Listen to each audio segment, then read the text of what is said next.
اور پھر بابا نے آ کر کہا تھا یہاں پر کہ انٹیگریٹڈ ایتھنال پروڈکشن کا 2017 میں فیکٹری کا سنگ بنیاد رکھا، 56 کروڑ روپے خرچہ کیے اور کہا کہ 40,000 لیٹر ایتھنال ہر دن میں بنے گا۔ مارچ 2024 سے فیکٹری بند ہے۔ بابا کو فکر ہی نہیں ہے، مگر بابا سے پوچھو تو بابا بولیں گے اگر کوئی روڈ پر آ کر، سڑکوں پہ آ کر غنڈہ گردی کرے گا تو برداشت نہیں کیا جائے گا۔ ایسے کرنے والوں کے ساتھ پیڑھیوں تک اس کا پرینام بھگتنا پڑے گا۔ یہ بابا کا بیان ہے۔ مانے انہوں نے کہا تھا 10 محرم کے جلوس کے بارے میں جو شہادت ہوئی نواز رسول امام حسین کی، تو ہم بابا کو بتاتے ہیں کہ جو 10 محرم کا جلوس ہے بابا، وہ نواز رسول کی شہادت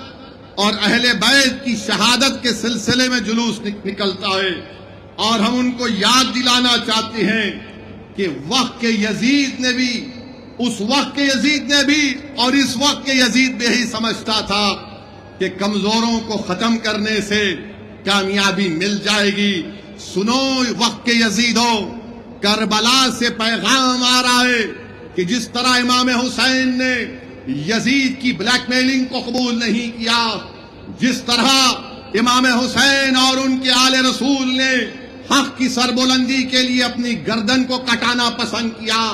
آج ہم وہی امام حسین کا پرچم اٹھا کر وقت کے یزیدوں سے کہہ رہے ہیں کہ ہم یزیدوں کے سامنے سر نہیں جھکائیں گے، ہم یزیدوں کے سامنے ہاتھ بڑھا کر بھیک نہیں مانگیں گے، ہم اپنے حق کے لیے لڑیں گے اور انشاءاللہ تعالی ہم کو ہمارا حق ملے گا۔ اور یاد رکھو ظالموں،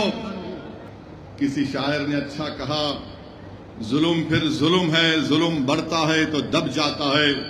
خون پھر خون ہے، ٹپکے گا تو جم جائے گا۔ تو میرے عزیز دوستوں اور بزرگوں،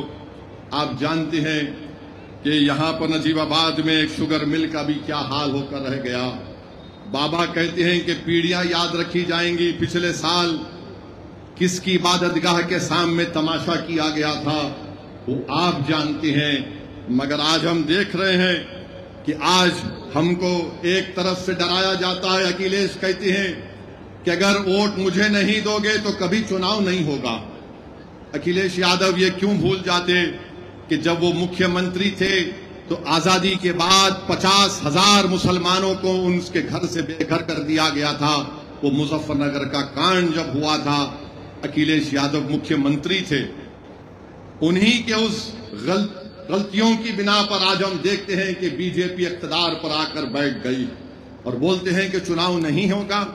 یہی بات ممتا بنرجی نے کہی تھی بنگال میں، مگر آپ نے دیکھ لیا کیا ہوا۔ میرے عزیز دوستوں اور بزرگوں، میری آپ سے اپیل ہے کہ جو ایک طرف ڈرا رہے ہیں اور دوسری طرف ہم سے کہا جا رہا ہے کہ تم کو ایسی سزا دیں گے کہ تمہاری پیڑھیاں یاد رکھیں گے،